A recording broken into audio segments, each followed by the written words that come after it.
ஆட்சி தான் இந்தியாவிலேயே தமிழ்நாடு தான் தனிக்காட்டு ராஜா என்பது போல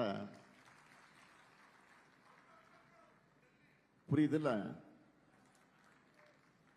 இந்தியாவிலே தமிழ்நாடு தான் தனிக்காட்டு ராஜா என்பது போல நாம் பெற்றுள்ள 11.19 விழுக்காடு இரட்டை இலக்க பொருளாதார வளர்ச்சி. ஜிஎஸ்டிபியிலையும் தமிழ்நாடு தான் நம்பர் 1. மின்னணு பொருட்கள் ஏற்றுமதியா, ஆட்டோமொபைல் உற்பத்தியா, தோல் அல்லாத காலணிகள் உற்பத்தியா, ஸ்டார்ட் அப் தரவரிசையா, எல்லாத்திலையும் தமிழ்நாடு தான் லீடர்.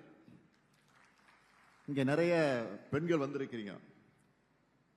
இந்த நிகழ்ச்சி முடிஞ்சதும் நாளைக்கு நீங்கள்லாம் அவங்க வேலைக்கு போயிடுவீங்க. இப்படி இந்தியாவிலேயே பெண்கள் அதிக அளவில் தொழிற்சாலைகளை பணிபுரிவது நம்ம தமிழ்நாட்டில் தான். எல்லாருக்கும் எல்லாம் அனைத்து மாவட்ட வளர்ச்சின்னு சொல்றது சும்மா இல்லை. இதனாலதான் இங்க தம்பி அன்பில் மகேஷ் பொய்யாமொழி வந்திருக்கிறாரு. அவருடைய துறையில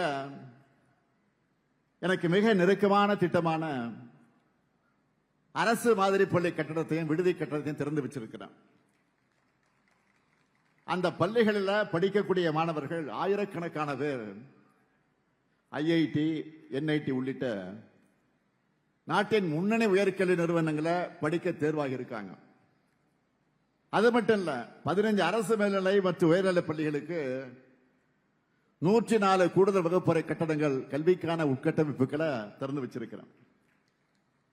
ஒரு மாவட்டத்தில் கல்வி வளர்ச்சி வந்து சேர்ந்தா அந்த மாவட்டமும் மக்கள் எல்லா வகையிலும் வளர்ச்சி அடைவாங்கன்னு கல்விக்கு அதிக அளவு முக்கியத்துவம் கொடுத்து இந்த பணிகளை எல்லாம் செஞ்சுக்கிட்டு இருக்கிறோம். அது மட்டும் இல்ல, இந்த நிகழ்ச்சிக்கு வர்றதுக்கு முன்னாடி உளுந்தூர்பேட்டையில சிப்காட்ல 2302 கோடி ரூபாயில உருவாக்கிட்டு வர காலனி உற்பத்தி ஆலையோட கட்டுமான பணிகளை பார்த்துட்டு தான் வந்திருக்கிறேன். 20,000 பேருக்கு வேலை வாய்ப்பு வழங்க போற அந்த நிறுவனம்